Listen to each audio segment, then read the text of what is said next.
Good morning my dear students. आप सब लोग कैसे हो? आप सभी लोग का एक बार फिर से इंग्लिश जंक्शन पे हरिवंश सर पर बहुत बहुत स्वागत है।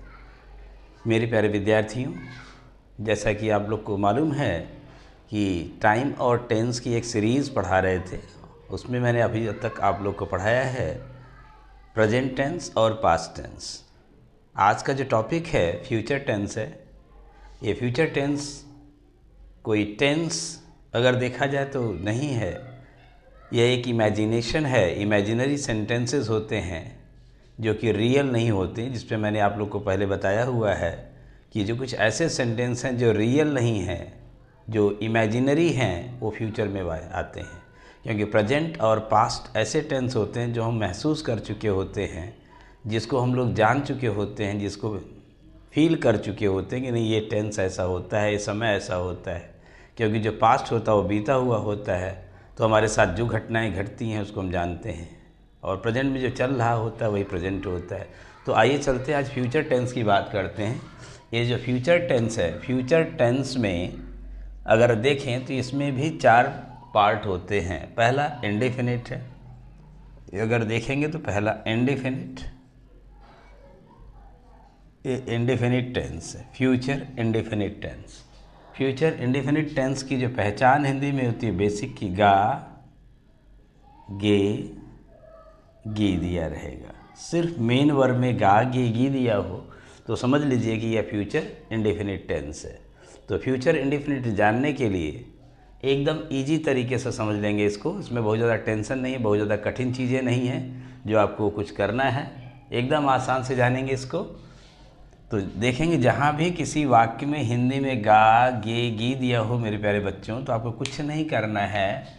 इंग्लिश में सिर्फ जो भी सब्जेक्ट रहेगा उसके साथ 2 ही चीज़ें लगानी हैं, शैल और विल। ये दोनों मॉडल वर्ब होते हैं, इसीलिए कहा था कि ना ये टेंस नहीं होते हैं, यह केवल एक इमेजिनेशन होते हैं। इमेजिनरी सेंटेंसेस ऐसे होते हैं जो आपको वास्तविकता से दूर रखते हैं। जैसे हमने कहा मैं आपको कल पढ़ाऊँगा, टुमारो नेवर कम्स, कल कौन जानता कल क्या होगा। तो इस तरह से आगे देखेंगे वह मुझसे अगले महीने मिलेंगे, तो अगले महीने में क्या होगा पता नहीं, आगे देखा जाएगा। तो इसलिए आप लोग ध्यान रखिए कि कोई भी ऐसा सेंटेंस जिसमें गागेगी हो वो फ्यूचर टेंस में होता है। सिर्फ मेन वर्ब के साथ गागेगी आए तो फ्यूचर इंडेफिनिट टेंस होता है। फ्यूचर इंडेफिनिट टेंस आए तो आपको लगाना है शैल या विल।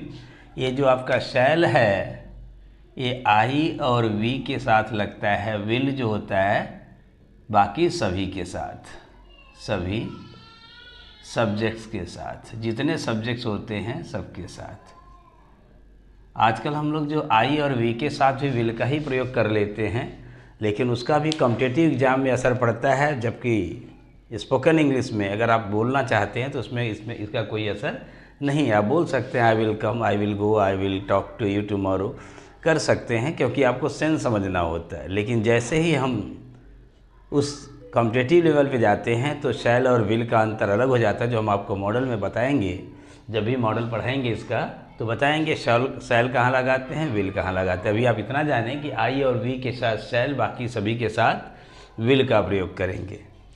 तो जब भी आप अफर्मेटिव सेंटेंस लगाएं मेरे प्यारे बच्चों, तो अफर्मेटिव में कुछ नहीं करना है आपको, बस आपको सब्जेक्ट लिखना है, इसके बाद शैल या विल लिखना है, फिर वर्ब का फर्स्ट फॉर्म, ऑब्जेक्ट और कॉम्प्लीमेंट लिखना है, बस। अगर हम कहें हिंदी में कि आज बारिश होगी, आज बारिश होगी, कहेंगे इट विल रेन टुडे। ये कोई गारंटी नहीं है, यह एक पॉसिबिलिटी है। तो पॉसिबिलिटी के लिए हम लगाते हैं इट मे रेन टुडे। तो मॉडल में चलेंगे तो देखेंगे कहाँ मे लगेगा, कहाँ विल लगेगा। तो अभी फ़िलहाल अगर ये देखेंगे आज बारिश होगी, मैं नहीं आऊँगा, आई विल नॉट कम। जैसे कहेंगे वह अपने गांव अगले महीने जाएगा, देख रहे होंगे वह है ही के साथ क्या लगेगा, विल, ही विल, जाएगा गो, कहाँ जाएगा, to his village, he will go to his village, कब जाएगा, नेक्स्ट मंथ, यह है next month, he will go to his village next month. अगर हम कहें कि वह अपने गांव अगले महीने जाएगा तो आप सीधे कह देंगे he will go to his village next month. वह मुझसे बात नहीं करेगा तो he will not talk to me. अगर यही चीज़ नेगेटिव में आ जाए तो आपको ज़्यादा कुछ नहीं करना है, नेगेटिव में आपको सब्जेक्ट लिखना है, सब्जेक्ट के बाद शैल या विल लगाना है, फिर नॉट करना है, नॉट के साथ वर्ब का फर्स्ट फॉर्म, ऑब्जेक्ट और कॉम्प्लीमेंट करना है। जैसे अगर हम कहें वह अगले वर्ष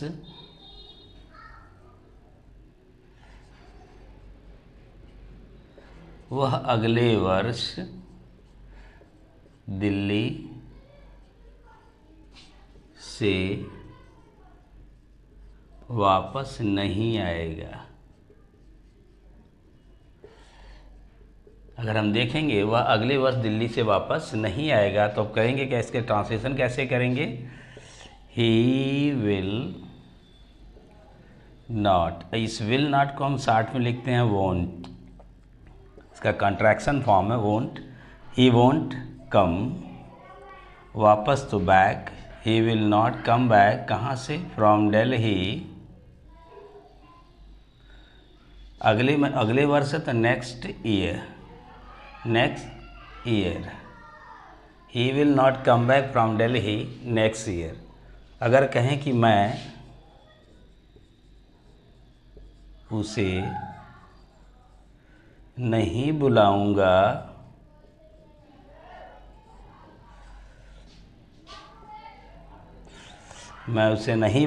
तो क्या करेंगे आप लोग, आई शैल नॉट कॉल हिम। ये एक जनरल सेंटेंस है, अगर आप इसमें डिटरमिन हो जाए तो कह सकते हैं I will not call him. Spoken में आप बोल सकते हैं कि I will not call him, तो ईजिली आप इसको कर सकते हो, कोई डरने की ज़रूरत नहीं है। अगर ये इंट्रोगेटिव आ जाए तो ये जो इंट्रोगेटिव सेंटेंसेस में कुछ नहीं है, बहुत आसान है। इंट्रोगेटिव में अगर क्या से शुरू करें, कोई वाक्य जैसे ही क्या से शुरू हो आप कुछ नहीं करें, शैल या विल को पहले कर दें, फिर हम सब्जेक्ट लिख देंगे। इसके बाद अगर इंट्रोनेगेटिव है तो नॉट है, नहीं तो V1 plus object plus complement लगा के क्वेश्चन मार्क कर देंगे। जैसे अगर हम कहें कि क्या आप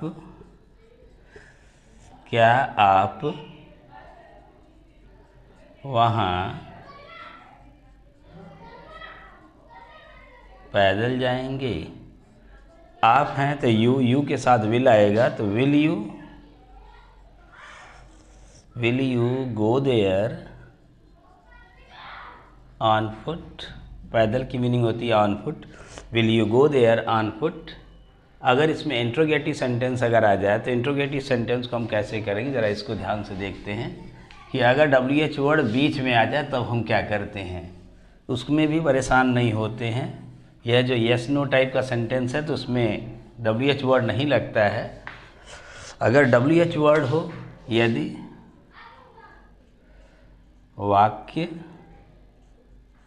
के बीच में, ये हिंदी में बता रहे हैं, यदि वाक्य के बीच में क्या, क्यों, कब, कहाँ, कैसे एट्सेट्रा आए, तब क्या करते हैं, इनको कहा जाता है, ये सब सारी चीज़ को WH वर्ड। ये जो WH वर्ड से शुरू होते हैं तो आप क्या करेंगे, यहाँ पे WH वर्ड लगा दीजिएगा, ये जो WH वर्ड, फिर यहाँ पे शैल या विल, ये लगाने के बाद ही आपको सब्जेक्ट लगाना है। उसके बाद अगर इंट्रोनेगेटिव है तो नॉट, नहीं तो वर्ब का फर्स्ट फॉर्म, ऑब्जेक्ट और कॉम्प्लीमेंट लगा करके क्वेश्चन मार्क कर देंगे। जैसे हम कहें कि वे लड़के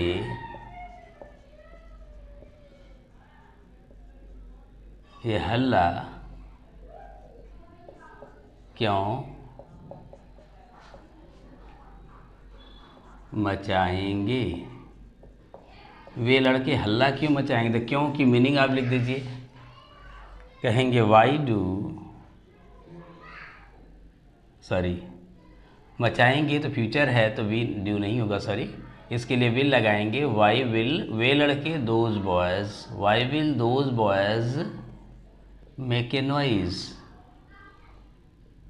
Y will those boys make a noise, वे लड़के हल्ला क्यों मचाएंगे। आप गांव से कब आएंगे, when will you come back from village, आप उनसे बात क्यों नहीं करेंगे।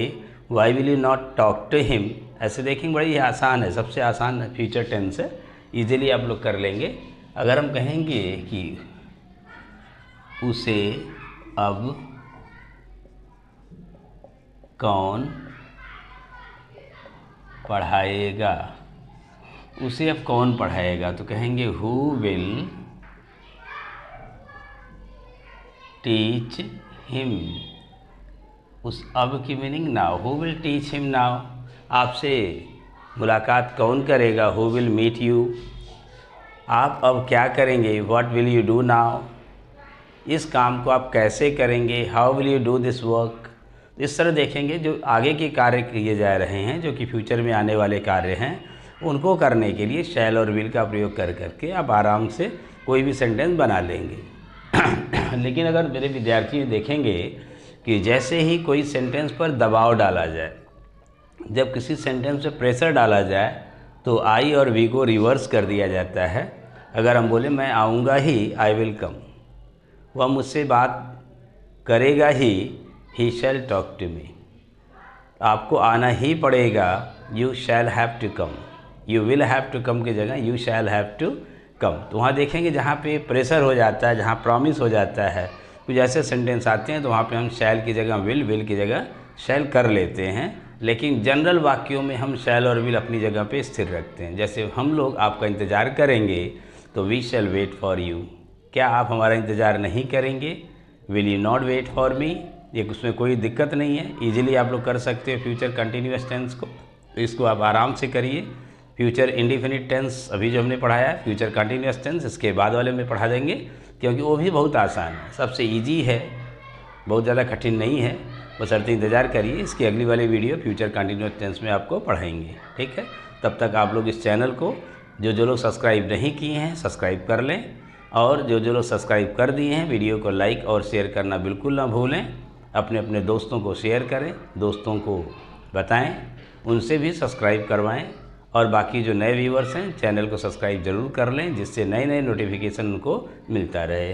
धन्यवाद।